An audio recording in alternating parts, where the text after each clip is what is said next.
a chairperson Malawi Electoral Commission Mai Anabelo Ntalimanja sayeneranso kukhala chairperson ayi.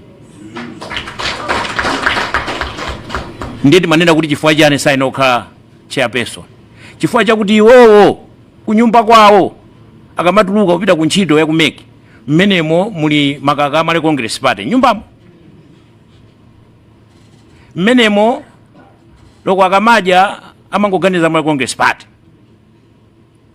Ena kumanena kuti ndi mwana wa a John Tembo amene anali first president, anali president amale Congress Party. Ndefunso nkumati kuti ulemerero umene akupeza ku nyumbako angalolere kuti mpaka na amale Congress Party ikaluze? Ayi. Ndi chifukwa chake nokuti ayi mayi inuyo ndino ajaji wophunzira bwino mwina mwake mubwerere ku court muzikagwira ntchito imeneyo imene mukatumikira bwino koma yazisankhoyi tisireni tikhale ndi munthu wakuti atiyendetsera zisankhozi ndipo tonse tizavomereza. Mbuyomu ndi mafotokoza MCP yagula 4400 kuchokera ku Israel. Ndinayika chithunzi choyerekeza koma receipt ya original ndinakuonetsani. Julius Caesar anali mtsogoleri ku Roman Empire. Mbiri yake ndiyoona koma zithunzi ndizoyerekeza. Dzana lomweli ndimene nkhani MCP yabisa mfuti ku area 43. Chithunzi ndinayika choyerekeza koma nkhani inaliona. Kodi inu atola nkhani mukamati fusa ife azipani kuti kodi umboni muli nawo? Kodi inu atola nkhani frankly speaking inu umboni mulibe? Uri chisango chifuna kuberedwa?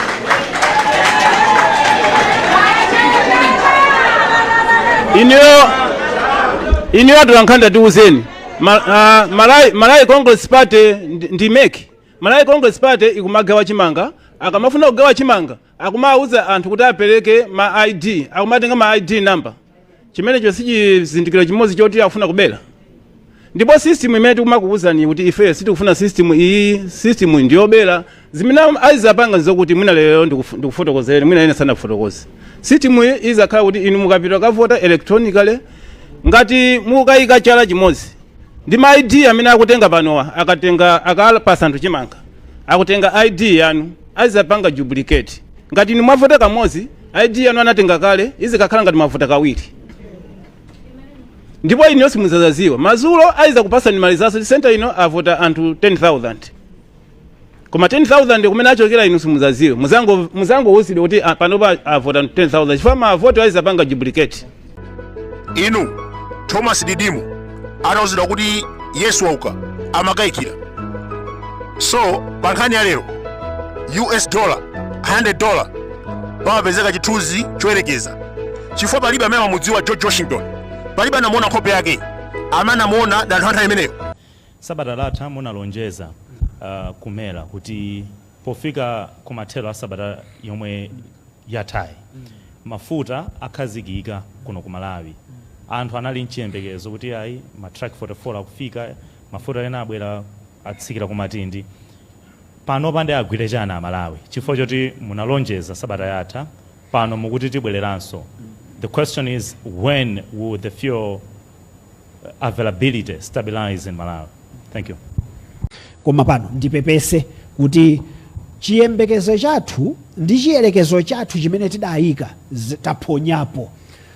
Ndipo apo ine ndithu Amalawi amve kupepesa kwathu chifukwa ife pokambirana ndi amene amatibweretsera mafuta anokima ndi piyayelo tidakhala pasi nkuona kodi inu mtabweretsa nambala iyi, inu mtabweretsa nambala iyi, sitikwanitsa zoona kuti vuto ili lisapitilire.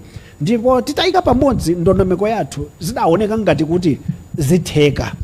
Tidayiwala chinthu chimodzi, tidayiwalapo choti pakafika kuti anthu akazindikira kuti akhala ngati asowa, anthu amadzakhala ngati kuti demand imapitilira muyeso kuyerekeza ndi mmene timayambira koyambirira. Ndiye apo padaphonyeka. Popita chitsogolo Amalawi ayembekezere liti. Ndiye popeza ukaphunzira suchitaso tchimo lomwelo tsiku sininena.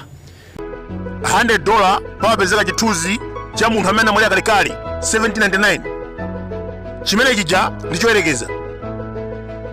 Ifenso tikayika zithunzi zoyerekeza pano ena akuzitengera pa mkongo.